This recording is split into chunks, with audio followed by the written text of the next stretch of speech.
Pour construire le symétrique d'un point par rapport à une droite D, nous allons voir deux constructions différentes.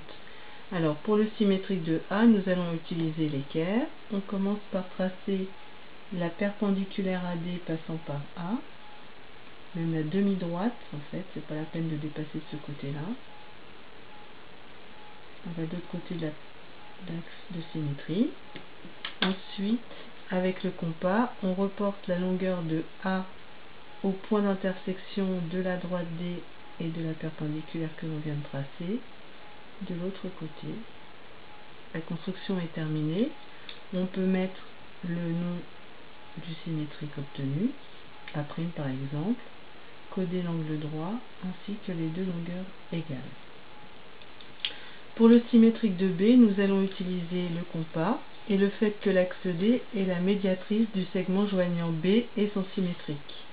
On choisit donc un point de D n'importe où, par exemple ici, et on reporte la distance qui le sépare de B de l'autre côté.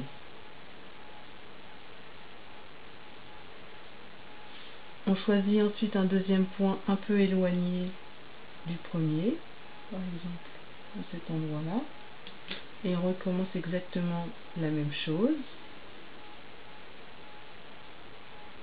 Donc on prend cette longueur-là, que l'on reporte de l'autre côté. Les deux arcs de cercle obtenus se coupent en un point qui est le symétrique de B par rapport à la droite D. On peut l'appeler B' par exemple. C'est inutile de tracer le segment BB'.